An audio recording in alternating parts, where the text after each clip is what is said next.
जिनका कोई नहीं उनकी सेवा के लिए वर्षा वर्षा किसी पहचान की मोहताज नहीं, क्योंकि वर्षा लावारिस लाशों के अंतिम संस्कार करती है। लगभग 8,000 के करीब लावारिस शवों का अंतिम संस्कार जो है वर्षा कर चुकी हैं। हमारे साथ वर्षा आज वो अयोध्या में आई थी और अयोध्या में उन्होंने जो एक आ, ब्रिगेडियर साहब हैं, उनकी जो मृत्यु हुई, मृत्यु के उपरांत जो अस्थि कलश था वो पवित्र सरयू नदी में जो है यहाँ विसर्जित करने के लिए आई थी। वर्षा जी, बहुत महत्वपूर्ण माना जाता है। देखिए, सेवा करने का भाव जो है अपने में बहुत बड़ा होता है। ये जो भाव रहा कि लावारिस लाशों को उनका अंतिम संस्कार हो या जो लावारिस लोग हैं उनकी सेवा की जाए, ये भाव कहाँ से आया आप पे? ये भाव एकदम से नहीं आया। मुझे लगता है कि ये चीज़ें होती गईं। एक समय ऐसा था कि जब मैं लावारिस लोगों पे काम कर रही थी, तो उनको सड़कों से उठाना, जिन जो गैंग्रीन वाले पेशेंट होते थे, जो भयावह बीमारियों से ग्रसित होते थे, जिनका कोई नहीं होता था, सड़कों पे पड़े रहते थे, तो उनको उठा करके उनको हॉस्पिटलाइज़ कराना। हॉस्पिटलाइज़ कराने के बाद उनके कपड़े-लत्ते का, खाने-पीने का, उनकी दवाइयों का, इन सारी चीज़ों का इंतज़ाम कराते-कराते एक ममता वाला भाव आ जाता है। तो जब आपके अंदर वो ममता वाला भाव आता है और पेशेंट ठीक हो जाता है, तो फिर उनको शेल्टर होम में शिफ्ट किया जाता है। और अगर नहीं ठीक हो पाते हैं, तो एक रीज़न ये होता है कि फिर उनकी डेथ हो जाती है। तो उस डेथ के बाद एक मन में मलाल सा रह जाता था कि इनकी इतनी मैंने इतने दिनों तक सेवा की है, महीनों तक सेवा की है, तो फिर इनका अगर अंतिम संस्कार मुझे मिल जाए, उनकी जो एक डिग्निटी के साथ मैं अंतिम संस्कार कर पाऊँ उनका, वो इस भाव के साथ वो आता गया, फिर इस पे वर्कआउट होता गया और धीरे-धीरे उन लोगों की सेवाएँ मिलने लगी और ये सेवाएँ कोरोना में एक बड़ा रूप लिया इन्हीं सेवाओं ने। और उसके साथ-साथ अब क्या है कि अब मॉर्चरी में, हॉस्पिटल्स में, थाने पे, हर जगह मेरे नंबर वायरल हैं। तो अब चाहे थाने से कॉल आनी हो या हॉस्पिटल में कोई डेथ हो जाती है लावारिस की, तो हॉस्पिटल से कॉल आ जाती है। मॉर्चरी के बाहर से मेरे पास मॉर्चरी से कॉल आ जाती है। तो ओवरऑल अब पूरे लखनऊ में जहाँ पे भी सारी चीज़ें हो रही होती हैं, तो लोग खुद ब खुद मुझे अप्रोच करते हैं वर्षा और जी, लेकिन क्योंकि आप एक महिला हैं और जो अपने अगर हिंदू संस्कृति में देखें तो जो भी मृत शरीर है उसका जो अंतिम संस्कार है वो पुरुष करते हैं या उनका बेटा, उनके परिवार के लोग करते हैं। तो एक महिला होने के नाते आप ये अंतिम संस्कार करती हैं, मुखाग्नि करती हैं, क्या कहती हैं इस पे आप? मेरा ये मानना है कि देखिए ये सारी चीज़ें जब हुई तब आई रियलाइज़ कि अगर कोई कुरीति पीढ़ियों दर पीढ़ियों से आपकी आई जा रही है और अगर आप उसमें एक इतना छोटा-सा पहल एक बदलाव ला सकते हैं, पॉज़िटिव बदलाव ला सकते हैं जिसमें समाज में ख़ासकर महिलाओं में और कहने को है कि महिलाओं में ये बदलाव आएगा पॉज़िटिव। आप देखिए तो इस पूरे समाज में एक पॉज़िटिव बदलाव आएगा, पुरुषों की सोच में बदलाव आएगा, महिलाओं की सोच में बदलाव आएगा। बस एक ये चेन ब्रेक करने का था, तो मुझे लगा कि एक चेन ब्रेक करना चाहिए और ये चीज़ें होती चली गईं। अच्छा, कभी कोई ऐसी अनहोनी सी चीज़ें आपके साथ, क्योंकि इतनी सारी जो लावारिस लाश हैं उनको आप उनका दाह संस्कार करती हैं, दाह संस्कार के बाद जो है उनका पूजा भी और अस्थि कलश जो है वो भी विसर्जन जो पवित्र नदियों में मोक्ष करती हैं, प्राप्ति के मोक्ष लिए। प्राप्ति के लिए हुँ, करती हैं। हुँ। तो कभी कोई ऐसा मन में डर या भाव इस तरीके का कोई?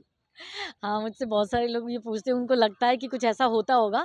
देखिए, मैं सच्ची बताऊँ तो लावारिस लोगों से कभी मुझे डर नहीं लगा है। हाँ, 1-2 बॉडीज़ ऐसी थी जिन्होंने मुझे डराया, वो वारिस बॉडी थी, जिनको मैं जानती थी। जैसे एक लोगों ने फांसी लगाई थी उन्होंने, तो उनका जब मैं क्रिमेशन कर रही थी, उनको फांसी से उतारा मैंने था पुलिस वालों के साथ मिलके उनके जो पॉकेट में जो लेटर लिख कर के अपने परिवार के लिए गए थे, वो सारी क्रियाएँ मैंने की थी और चूँकि मैं उनको जानती थी। जब आप किसी को जानते हैं, तो वो चेहरा आपके ज़हन से नहीं जाता, आपके दिमाग से नहीं जाता। एक स्मृति शेष तो रह ही जाता है ना? तो वो लोग डराते हैं। फिर जब मैं उनको लगभग मुझे याद पड़ रहा है कि जब मैं उनको रात का समय था, उनको हम राम मनोहर लोहिया ड्रॉप करके आए थे और अपनी एम्बुलेंस से, अपने शव वाहन से हम उनको ड्रॉप करके आए। तो जब हम ड्रॉप करने जा रहे थे, तब तो हमारे साथ कांस्टेबल्स भी थे 2। प्रोसेस में लगभग ढाई बज गया और घर आते-आते तो जो सुनसान रास्ता था, वो एकदम से एक क्षणिक भर को ये लगा कि अभी वो मेरे पीछे थे जो जानकार व्यक्ति थे, क्योंकि वो बहुत अगर हम जोशी के साथ मुझसे मिलते थे कि वर्षा जी बहुत अच्छा काम करती हैं, इस तरह से वो बात करते थे, तो वो एकदम से मेरे को लगा कि अभी तो वो पीछे थे, तो वो रात मुझे लगता है कि मेरे लिए वो डरावनी हो गई थी वो और डरावनी वाली बात, वो डरावनी वाली रात ऐसी लगती है कि ऐसा हाँ। लगा आपको कि जैसे कोई हुँ। पीछे आपकी गाड़ी में बैठा हाँ, हुआ है। बैठा हुआ है और मैं बताऊँ कि ज़िंदगी में पहली बार ऐसा हुआ कि मैंने अपने हस्बैंड को कॉल किया और मैंने कहा कि हम बेसमेंट में गाड़ी नहीं खड़ी करेंगे, आप मेरे को लेने आओ, मैं लिफ्ट में अकेले नहीं जा पाई। एक ऐसी बॉडी और डराया था जिन्होंने कि जानकार बॉडी थी और उनको मैं क्रेमेट करके आ रही थी, उनका उनका जो हाइट था वो बहुत ज़्यादा बड़े थे और मुझे उस समय मेरे पास अपनी एम्बुलेंस नहीं हुआ करती थी, रेंट पे हम करते थे काम।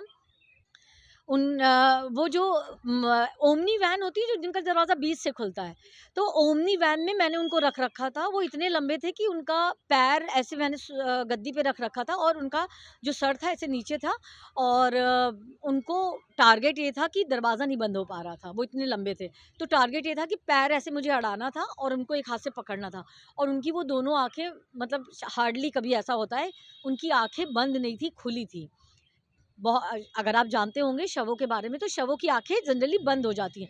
तो वो जो 2 आँखें थी वो पूरे रास्ते मुझे डरा रही थी इसलिए क्योंकि एक तो वो नोन थे। अननोन होते तो शायद इतना नहीं डर लगता और रात वही बात है कि वो रात का लगभग 12:45 था और मुझे बैकुंठ धाम अ, आलमबाग में कौन-सा हॉस्पिटल है? लोक बंधु हॉस्पिटल से वो बॉडी ले जा कर के मुझे बैकुंठ धाम तक जाना था, तो वो बॉडी ने 2 बॉडीज़ ने आज तक मुझे डराया है ऐसे और इसको और डर वैसे नहीं लगता मुझे डर। अच्छा, परिवार में आपके और कौन-कौन हैं इस मेरी बिटिया है जो ग्रेजुएशन सेकंड ईयर में है और मेरे हस्बैंड हैं इधर माता-पिता हैं, इधर सास-ससुर हैं, सब लोग हैं, हमारा पूरा परिवार है टच वुड। कभी ने इस कार्य के लिए कोई ऑब्जेक्शन नहीं किया कि आप इस तरीके के कार्य करती हैं, रात-दिन आप सेवा में लगी रहती हैं? नहीं मुझे लगता है कि अगर कोई महिला या कोई भी व्यक्ति अगर अपनी पारिवारिक ज़िम्मेदारी निभाते हुए सामाजिक सेवा में लगा हुआ है, अगर मैं पारिवारिक ज़िम्मेदारी निर्वाह नहीं करती और सामाजिक में लगे रहते तो ये शायद ऐब बन के आ जाता, है ना? कि ये खराब बात है कि आप परिवार में तो आपसे हो नहीं रहा है, आप खाना नहीं बना रही। मैं आज तक अब खाना-पीना, बिटिया को स्कूल छोड़ना अपने हस्बैंड के लिए खाना बनाना ये सारी चीज़ें जब मैं सारी चीज़ें अगर सास-ससुर हैं तो उनके लिए सारी चीज़ें जब करते हुए मैं इन ज़िम्मेदारियों को निभा रही हूँ तो ना मुझे गिल्ट है और ना उन्हें ऑब्जेक्शन है। तो ये माना जाएगा कि परिवार की सारी की ज़िम्मेदारी जो है आप निभाते हुए इस कार्य को कर रही हैं जो समाज में अपने में एक बहुत महत्वपूर्ण मायने रखता है क्योंकि अगर कभी भी कोई लावारिस है तो उसको सबसे बड़ी चीज़ तो ये है कि उसको लावारिस के रूप में जो है उसके मैं शव का हमेशा अंतिम कहती हूँ संस्कार हो जाता है हाँ, और ना कभी संस्कार के बाद जो मोक्ष प्राप्ति वैदिक की। मोक्ष प्राप्त के लिए जो वैदिक पूजा पाठ होती है वो भी नहीं होती है और इसी तरीके वो लावारिस के लावारिस गुमनाम स्थिति में रहती है। एग्ज़ैक्टली यही चीज़ मेरे ज़हन में हमेशा से थी कि जो व्यक्ति भई देखिए कोई भी व्यक्ति जन्म से तो लावारिस होता नहीं है, माँ-बाप होते तब उसका जन्म होता है। पता नहीं कौन-से रीज़न हो ऐसे होंगे, कौन-सी विपदाएँ आई होंगी जो वो लावारिस बना।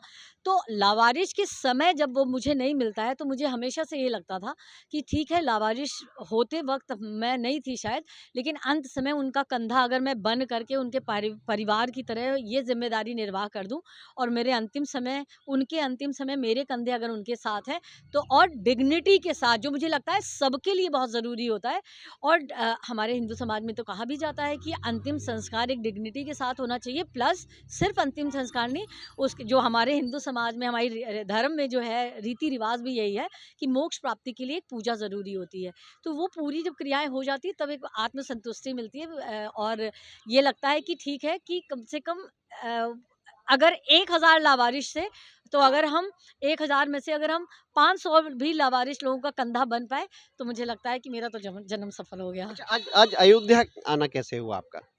आज अयोध्या एक ब्रिगेडियर साहब की एक कुछ समय पहले शायद 29 तारीख को उनका डेथ हुआ था। सीतापुर के रहने वाले थे वो और उनका अंतिम संस्कार लखनऊ के बैकुंठ धाम में हुआ था। तो वो शायद परिवार वाले थोड़ा जल्दी में होंगे कि उनको सीतापुर वापस जल्दी जाना था। तो उन्होंने एक मैं आपको एक प्रोसेस बताती हूँ, एक बॉडी